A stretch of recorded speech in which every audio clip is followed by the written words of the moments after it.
안녕하십니까. 건종호입니다. 오늘 한글날인데 참 마지막까지 그죠? 밤늦게까지 아무튼 시청해 주시느라 고생 많으시고요. 원래 이제 스타는 제일 마지막에 나오잖아요. 그래서 오늘 마지막 시간에 그죠? 또 바이오에 대한 이런 좀 얘기를 할까 합니다. 채널 고정하시고요. 끝까지 뭐 어차피 보실 거니까 끝까지 한번 채널 고정하시기 바랍니다. 자, 오늘 이제 제가 좀 강의를 할 내용은 이제 바이오 산업에 대한 강의를 할 내용인데, 물론 이제 앞에 우리 임재옥 대표께서 사실 뭐 전반적인 이런 PR에 대해서 설명을 참 잘 해주신 것 같아요. 근데 저는 이제 바이오 산업은 이제 좀 PR을 보는 것보다는 좀 미래 성장을 보자 이런 측면에서 좀 성장 부분 쪽에 좀 강의를 집중을 하도록 하겠습니다. 자, 먼저 이제 우리가 사실 이제 그동안에 바이오 하면 이제 미래 먹거리 산업이야, 그죠? 이렇게 참 뭐 다들 대기업들도 투자를 많이 하고 또 우리도 투자자들도 이렇게 생각을 많이 하는데, 또 막상 이렇게 주가가 좀 하락을 하면 이제 미래 먹거리에 대한 생각을 또 금방 잊어버리고, 그죠? 그러니까 주가에만 심취한 이제 그런 모습입니다. 그러니까 최근 들어서 이제 특히 바이오 주식들이 이제 하락폭이 상당히 좀 컸는데, 오늘 강의를 좀 들어보면 그죠? 또 희망이 생기지 않겠나 이렇게 생각을 해보고요. 자, 이제 지금 먼저 이 바이오에 대해서 이제 우리가 알아야 될 게, 이 바이오 신약 개발이라는 게 사실은 이제 우리가 너무 쉽게 좀 생각을 하는 것 같아요. 그죠? 그냥 임상만 진행을 하고 뭐 1상을 하든 2상을 하든 3상을 하면 마치 신약을 그냥 뚝딱 개발하는 것처럼 우선 그런 고정관념을 버려야 합니다. 신약이라는 게 사실은 이 개발한다는 자체가 말 그대로 하늘에 그냥 별 따기하고 똑같은 걸 생각하시면 되는 거예요. 그만큼 이제 시간도 많이 필요하고 또 자본도 많이 필요하고요. 물론 뭐 당연히 기술도 많이 필요하겠지만, 그러니까 신약을 이제 우리가 뭡니까, 그죠? 성공을 할 수 있는 확률은 사실은 0.02%예요. 그죠? 그러니까 이 0.02%를 위해서 그죠? 신약을 만드는 이런 수많은 그죠? 제약회사들이 도전을 합니다. 그 0.02%니까 얼마나 확률적으로 낮습니까, 그죠? 그러나 이제 반대로 신약을 성공을 하게 되면 어떻습니까, 그죠? 성공하게 되면 말 그대로 황금함을 낳는 거리가 되는 거죠. 그죠? 그래서 그런 측면에서 이제 여기에 도전하기 위해서 이런 어려운, 그죠? 힘든 과정들을 거쳐내는 것이죠. 자, 그 다음에 이제 보시면, 지금 신약 부분도 부분이지만은 왜 그러면 이게 미래 먹거리 산업인가 중요하잖아요. 그죠? 왜 앞으로 자꾸 바이오 산업을, 우리나라 뭐 조선인도 있고 철강도 있고 뭐 반도체도 있고 여러 산업들이 많은데 왜 바이오 산업을 미래 먹거리 산업이라고 하느냐. 그런 차원에서는 결국 뭐냐 하면 이 바이오 산업 자체가, 그죠? 바이오 산업 자체가 2024년이 되면 결국은 뭐예요? 이 자동차든지 반도체, 그죠? 이런 화학, 이런 뭡니까? 산업보다도 시장 규모가 커지기 때문에 미래를 보고 지금부터 투자를, 물론 지금부터 투자를 한 것이 아니고 그동안에 계속 투자를 한 기업들이 많이 있잖아요. 그래서 앞으로도 계속 투자가 이루어져야 한다. 그죠? 대한민국 하면 제조업을 빼놓을 수가 없잖아. 수출 국가니까. 그죠? 그래서 자동차도 좋고 철강도 좋고 화학도 좋지만 결국은 뭡니까? 미래로 가는 지향적인 부분에서는 바이오 산업이다. 그래서 여기를 우리는 투자를 뭐 정부 차원이 됐든 기업 차원이 됐든, 우리가 대한민국 대기업들, 특히 이제 제가 대한민국 대기업 중에서 제일 앞으로 미래지향적인 바이오 산업에 투자를 집중을 할 수 있는 기업은 이제 SK그룹으로 봅니다. SK그룹, LG그룹, 물론 삼성그룹도 하기는 한다고 하지만, 그래서 SK그룹 같은 이런 기업들이 이제 멀리 보고 투자를 하는 그런 사람들이 볼 수 있겠고요. 자, 그 다음에 이제 우리가 그 다음으로 생각할 수 있는 부분은, 사실은 이제 그러면 이게 지금 우리나라의 바이오 산업이 좀 어떻게 성장 기미는 보이나? 쉽게 말하면 좀 싹수가 있나, 그죠? 이렇게 우리가 알아봐야 되겠죠. 그런 측면에서 지금 이제 우리가 최근에 바이오 의약품 수출 현황을 보니까 2011년도만 하더라도 이 바이오 의약품이, 그죠? 의약품이 뭐 2조 안 되게 수출을 했어요. 그죠? 근데 이제 지난해 2017년도에 보니까 4조 6천억을 했죠. 작년에는 보니까 5조 1천억이에요. 그러면 지금 우리가 물론 이제 최근에 반도체 산업도 그렇지만 우리 대한민국의 보편적인 이런 산업들을 보면, 그죠? 지금 뭐 계속 성장률이 떨어지고 있지 않습니까? 그럼에도 불구하고 이 바이오 산업은 어때요? 지금 계속 성장률이 이렇게 고성장을 하고 있다는 거죠. 13%, 심지어 22%, 2017년도에는 30.5%나 뭡니까? 증가 추이를 보고 있지 않습니까? 그래서 지난해에는 이제 5조 1천억이라는, 그죠?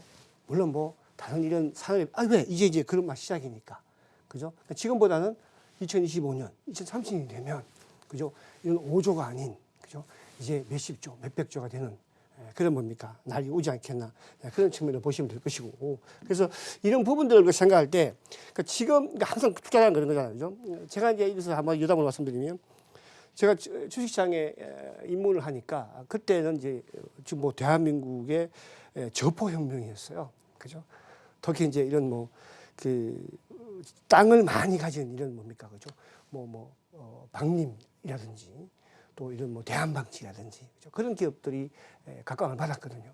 사실 그 당시 지금 각광받고 있는 삼성전자라든지 뭐 현대차라든지 포스코 이런 쪽은 뭐 사실 쳐다보지도 않은 그런 상황이었죠. 그런데 지금은 우리가 이 바이오 산업들을 쳐다보지 않지만 또 앞으로 5년 후가 되고 10년 후가 되면 그죠?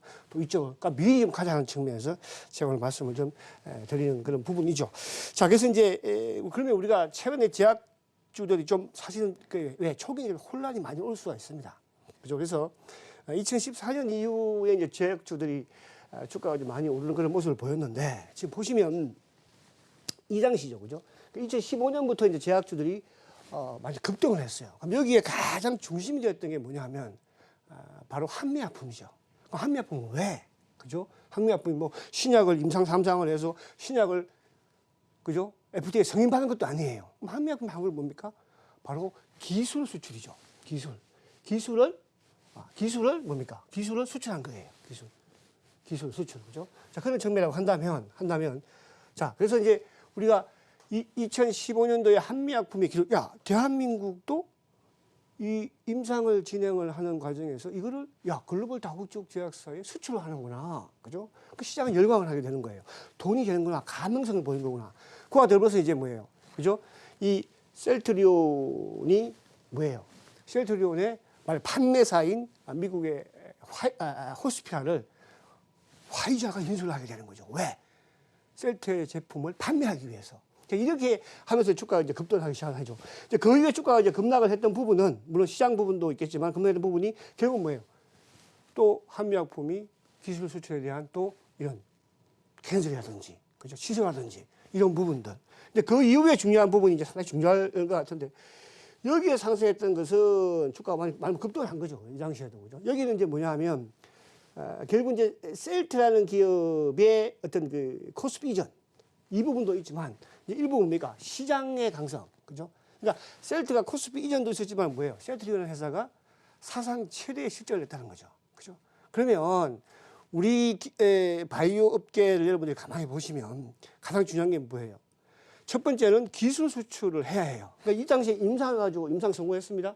지금 성공한 뭐 회사가 없으니까. 그죠? 이 당시에는 기술 수출을 하면서 주가가 급등을 하고 이 당시에도 뭐예요?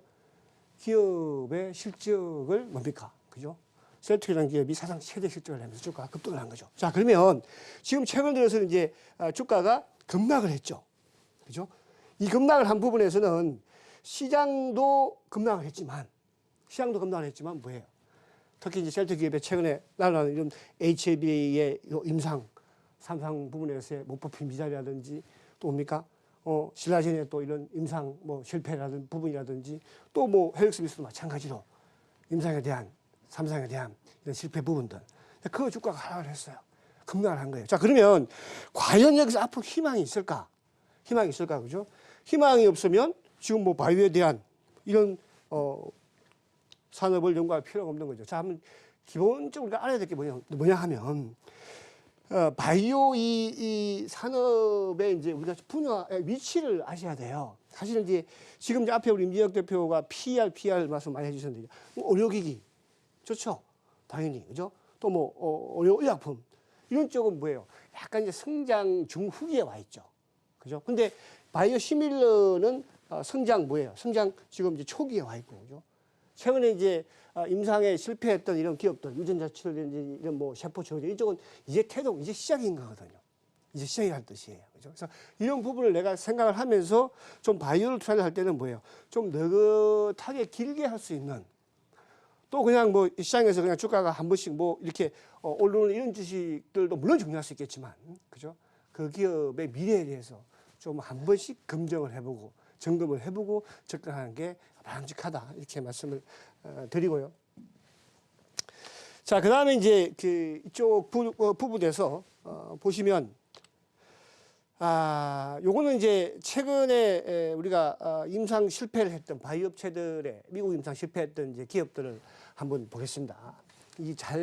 사실 이게 이제 우리가 신뢰를 가지느냐가 중요한 거고, 저는 기본적으로 이 바이오 업종을 볼 때는 두 가지를 생각을 해요. 하나는 신약을 만들 수 있는 확률은 0.02%다.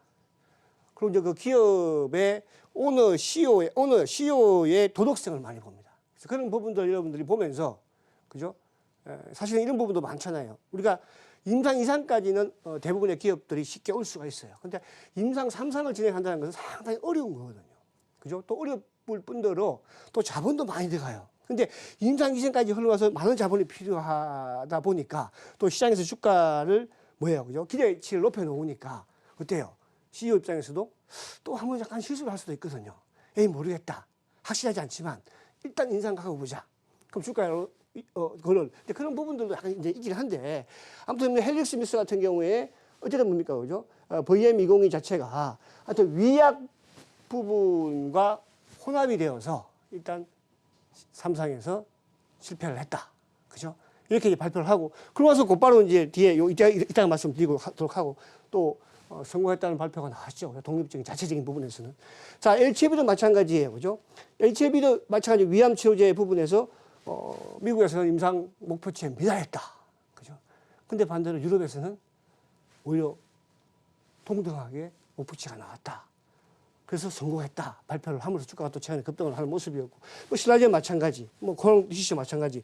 자, 그러면 이제 이런 부분들이 결국 뭐예요? 최근 들어서 밑으로 좀 빠진 건가요? 빠졌군요. 그죠? 이게 하나가 그 설명을 하려고 하는데 빠졌네. 그죠? 자, 근데 그 부분, 그래서 결국 이제 헬릭 스미스 같은 경우도 어쨌든 임상에는 실패를 선언했지만, 그래서 이런 생각을 해봤어요. 최근에 이제 HLB가 주가가 급등을 합니다. 그 급등하다 보니까 어떤 이야기가 나옵니까? 공매도를 했던 공매도가 손실을 크게 입어서 쇼커버를 하고 있다. 주가가 급등하고 있죠. 근데 아무튼 이 HLB는 이제 24일 날 어쨌든 미국 FDA와 미팅을 합니다. 그죠? 일단 아무튼 FDA 승인은 좀 가지 않겠나. 그죠? 승인 가면 또 한 1년이나 1년 반 정도 시간을 벌 수 있으니까. 자, 헬릭스에서도 마찬가지로 인상 3상을 진행을 한다고 합니다. 그죠? 또 그런 부분에서 최소한 뭡니까? 한 1년에서 2년 정도 시간을 벌 수 있으니까. 그래서 이런 부분에서, 그러니까 신약회사라는 게 성공을 안 했다고 해서 다시 또 해서 임상을 진행을 하고 또 다른 신약을 또 개발할 수 있는 거니까. 그래서 이런 부분들로 우리가 끝났다. 이렇게 생각할 필요는 없다. 왜? 그만큼 어려운 거니까. 실패가 있어야 성공이 있다. 그러니까 우리나라 같은 경우에는 이제 이게 바이오 의약품 신약을 만드는 게 그냥 뚝딱 된다는 생각을 많이 해요. 과거에 이런 이제 사례들이 없었으니까. 근데 외국의 유수 기업들은요, 그러니까 5,000개 중에서 신약 5,000개를 개발하면 그 중에 1개가 성공을 하는 거거든요. 그러면 외국의 글로벌 다국제 제약사도 수많은 신약들을 실패를 합니다. 그죠? 또 계속 진행을 하고 있어서 그런 부분을 좀 이해를 하시면서 접근을 하면 좋지 않겠나 이런 생각을 해보고요. 자, 그러면 이제 좀 빨리빨리 진행을 할게요. 자, 앞에 제가 말씀드렸죠. 그죠? 임상 1상을 마치면 이제 17%의 성공을 한다는 뜻이에요. 신약으로서 성공률. 그리고 이제 최근에 HLB가 이제 임상 3상을 일단 성공제가 맞춰도 했죠. 이제 55%의 성공을 한 거예요. 그죠? 그럼 이제 허가 신청을 하고, 그죠? 최종적으로 허가가 나오면 신약으로서 될 수 있는 부분이 될 것인데, 그래서 그만큼 어렵다. 그러니까 우리가 임상 1상 했습니다, 2상 했습니다, 3상 했습니다. 그죠? 그 자체가 어렵다. 이렇게 저는 말씀을 드리려고 하고요. 자, 이제 이거는 좀 제가 시간이 너무 없으니까. 근데 이제 우리가 바이오 의약품 쪽에서 연구가 아닌 어디 쪽에 좀 접근을 하면 좋은가. 바이오 의약품은 사실은 이제 보면 1.5세대 아니면 한 2세대, 그러니까 지금 이제 2세대가 항체의약품, 기존에 이제 상용화되면서 매출을 발생시키는 쪽이 이제 2세대거든요. 그죠? 그리고 이제 지금 최근에 우리나라에서 바이오주의 임상 실패한 신라젠이 됐든 또 헬리스미스가 됐든 이런 쪽의 기업들이 실패한 게 바로 차세대.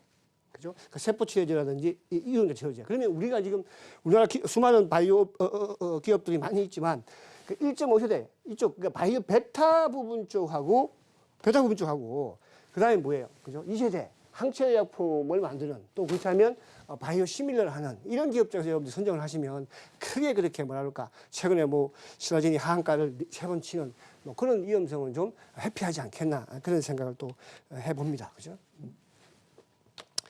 자, 그럼 바이오주에는 이제 공매도 부분인데 요거는 그냥 패스하겠습니다. 제가 공매도 부분은 뭐 제가 그 다음도 강의를 많이 했으니까 그죠? 이 부분에서 이제 왜 그런 이런 부분들이 많이 있잖아요.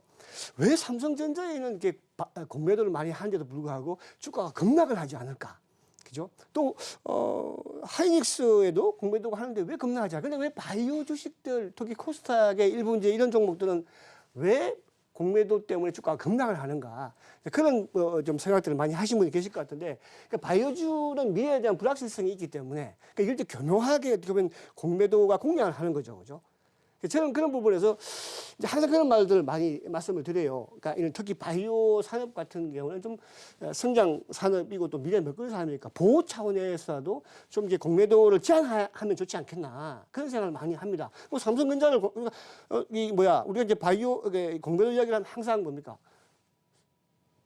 공매도는 유동성을 공급해주는 순기능을 가지고 있다. 그죠? 그러니까 삼성전자는 순기능이에요. 하이닉스도 순기능이에요. 근데 이런 코스닥 업체, 바이오 업체 같은 경우에는 순기능이 아닌 역기능으로 많이 활용을 하거든요. 그래서 그런 부분에서 이제 뭐예요? 뭐 기업들 주가 급락시키면서 개인들, 왜? 개인들은 주가 급락하면 손절이 많을 수가 없거든요. 그죠? 그래서 매도가 매도를 본다고 하지 않습니까? 그래서 주가의 급락에서 단기 수익을 노리는 아주 나쁜, 그죠? 저는 그런 판단을 합니다. 삼성전자의 공매도와 바이오의 공매도는 전적으로 다르다. 저는 이렇게 말씀을 가감히 드릴 수 있겠죠. 자, 다음 이제 또 한번 보면 최근에 참 저도 너무 마음이 아프고 가슴이 아파요. 이거야 잘 차후 어떻게 했든 어쨌든 피해는 누가 입습니까? 그렇죠? 우리 개인들이 입은 거니까. 그래서 최근에 이런 임상 실패 3일 하한가를 맞는 이런 모습. 물론 최근에 좀 올라오긴 한다고 하지만은 거죠. 그래서 이런 부분들에 있어서 과연 공매도가 우리가 이제 어떤 뭐 정당하다 볼 수도 있을까 이런 생각도 해보고 반대로 또 이런 부분도 있죠. 그죠? 그러니까 이제 HIV 같은 게 이제 그죠? 유럽에서 이제 뭐예요? 유럽 조양 학회에서 임상 3상 성공 발표를 하면서 결국은 주가가 급등을 했는데 또 이렇게 되면 반대로 생각하면 공매도는 또 손실이 크게 있게 되는 그런 상황을 또 도출하게 되는 거죠. 자, 그럼 이제 앞으로 저는 그래요. 그러니까 바이오 이제 앞에 우리 임진욱 대표 저도 강의를 들으면서 좀 고개를 좀 끄덕끄덕 많이 했는데 저는 이런 생각을 합니다. 우리가 바이오는 두 가지가 있다고 생각을 해요. 첫 번째는 뭐냐면 합성의약품이 있는 거예요. 그죠? 그 다음에 바이오 업체가 기업이 있는 거예요. 그러니까 합성의약품이라는 것은 말 그대로 안전한, 그죠? 그러니까 우리가 합성의약품이 이제 제네릭 특허가 만료된 거를 이제 우리 대부분 대한민국의 제약사들이 만드는 거잖아요. 근데 그게 이제 바로 제네릭이라고 하는 거예요. 그죠? 제네릭은 큰 성장성은 없습니다. 반대로 이제 바이오 의약품에 이제 특허 만료가 되어서 하는 게 이제 바이오 시밀러인데 일단은 그 성장 초기 산업에 집중할 필요가 있어요. 바이오는. 그러니까 저퍼 주식은 삼성전자를 선택하거나, 그죠? 뭐 하이닉스 이런 쪽이 많이 이제 대응을 하는 거지만 바이오를 모르겠어요, 그죠? 근데 아무튼 자 그래서 바이오 시밀러 기업을 먼저, 그러니까 바이오 시밀러 기업 대한민국에 저는 뭐 있습니다 여러 가지 그죠? 예를 들어서 한미도 바이오 시밀러를 하고 동아도 하고 대기업들도 많이 이제 대제기업들도 많이 하죠. 근데 이제 바이오 시밀러 하면 대한민국이 아니고 전 세계적으로 바이오 시밀러는 셀트리온 여기만 집중하시라는 뜻이고, 그리고 이제 제약 바이오는 지금 우리나라의 제약 바이오 단계는 기술 수출 단계예요. 기술 수출 단계. 무슨 말이 가십니까? 기술 수출 단계. 그러니까 앞에 제가 말씀드렸죠. 주가가 우리가 2015년도에 바이오 업종이 급등을 했을 때 뭡니까? 한미약품이 기술 수출을, 그죠? 뭐 1조, 뭐 2조, 그죠? 몇 천억씩 해버리고 몇 조씩 해버리니까 주가가 뭡니까? 10만 원에서 80만 원이 급등을 했잖아요. 그렇잖아요? 그럼 지금 이제 우리나라의 바이오 산업이 다시 여기서 과거의 맹성을 미래 먹게 되려면, 예를 들어서, 한미약품이, 뭐 이렇게 뭐라고 그럴까요? 동아제약이, 동아제약이, 바카스를 많이 팔아서 과연 매출이 좋아서 이익을 많이 내서 대한민국의 바이오 산업이 발전할 수 있을까요? 아니면 부항약품이, 뭐 하여튼 이런, 치약을 많이 팔아서, 그죠? 있을까요? 아니죠. 결국 대한민국의 바이오 산업이 발전을 하는 단계는 기술 수출을 해야 됩니다. 그러니까 지금 이제 중소형 우리 한미약품뿐만 아니라 뭐 유한양도 마찬가지고, 그죠? 뭐 레고캠바이오라든지 제렉신이라든지 오스코텍이라든지 또 뭡니까? 하늘바이오 파마, 그죠? 애플론 이런 기업들이 뭡니까? 기술을 다국적 제약사에 수출하면서 그렇게 하면서 이제 뭐예요? 신약을 만들 수 있는 물론 자본도 확보하는 거지만 첫째는 경험을 쌓는 거예요. 지금 그런 단계거든요. 그죠? 그래서 저는 이제 이런 바이오메드가 헬릭스미스라든지 또 이런 부분들의 이런 사태를 보면서 아직은 좀 대한민국이 경험이 좀 부족하구나. 그런 거 많이 느꼈는데 이제는 그걸 또 발판으로 삼아서 저는 한 단계 또 성장하지 않겠나. 우리나라 바이오 기업도. 그래서 지금은 바이오 시밀러 기업과 왜 이쪽 돈이 되잖아요. 실적이 나온다는 뜻이에요. 돈이. 그래서 이런 부분을 좀 보시고. 자, 근데 이제 그 중에서 바이오 시밀러 시장 같은 경우에는 이제 사실은 어떻게 보면 급성장을 하고 있는 산업 중에 하나예요. 그죠? 그러니까 바이오 시밀러는 그동안의 글로벌 시장에서도 그러니까 무에서 지금 유가 만들어진 거잖아요. 그러니까 바이오 시밀러 산업이 없었어요. 없어서 지금 만들어진 거예요. 그러니까 이걸 쉽게 평가할 수 있는 외국계 증권사든 뭐 국내 증권사든 여기에 놓고 이렇다 할 수 있는 아직 그런 근거가 없죠. 그렇잖아요. 그죠? 그래서 우리가 조선 같으면 뭐 화학 같으면 세계 경기에 따라서 올해는 화학 산업이 이렇게 좋을 것 같습니다. 나쁠 것 같습니다. 근데 이쪽은 데이터가 없다는 뜻이에요. 그죠? 근데 그런 상황이지만 지금 뭐예요? 이런 성장률을 보면은 엄청난, 그죠? 2015년부터 연 47%의 고성장을 하고 있죠. 여기에 뭐예요? 대한민국의 셀터리라는 기업이 글로벌에서는 탑을 지금 거의 달리고 있다. 이렇게 보시면 그것도 대한민국 하나 자랑거리죠.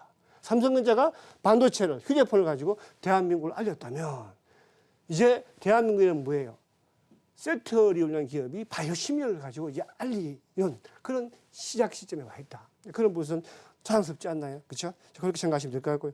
자, 그런데 이 시장이 왜 앞으로 커지냐 하면 지금 이제 바이오 시밀러는 결국은 바이오 의약품 시장은 어디냐 하면 미국이에요. 그죠? 그러니까 미국은 뭐야? 부자 나라죠. 그러니까 이 바이오 의약품은 부자 나라의 부자들이 먹는 약이에요. 그만큼 비싸요.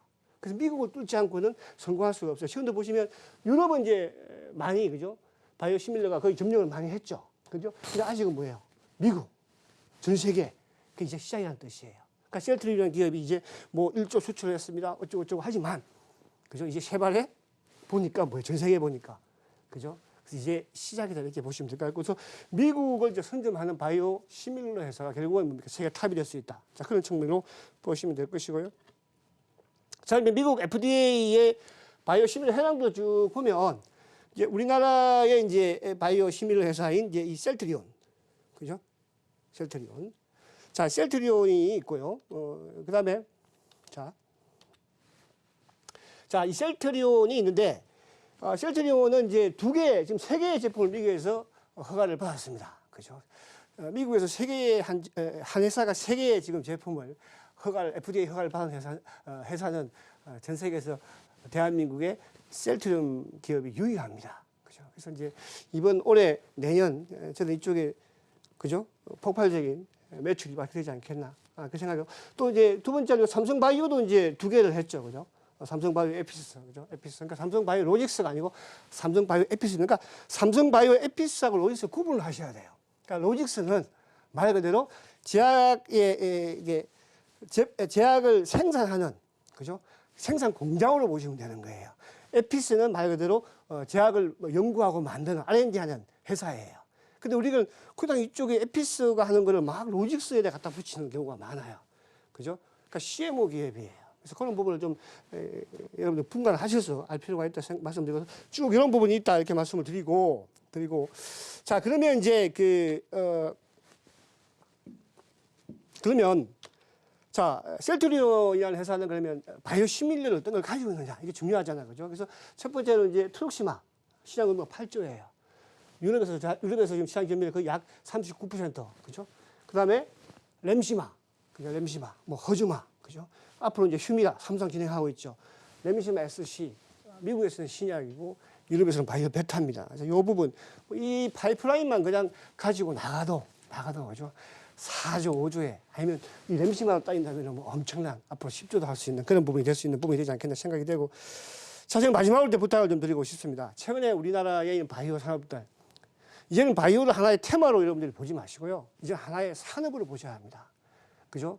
그러면 대한민국의 바이오가 될 수 있다 생각을 합니다. 그래서 힘들어도 잘 될 거라고 저는 생각을 합니다.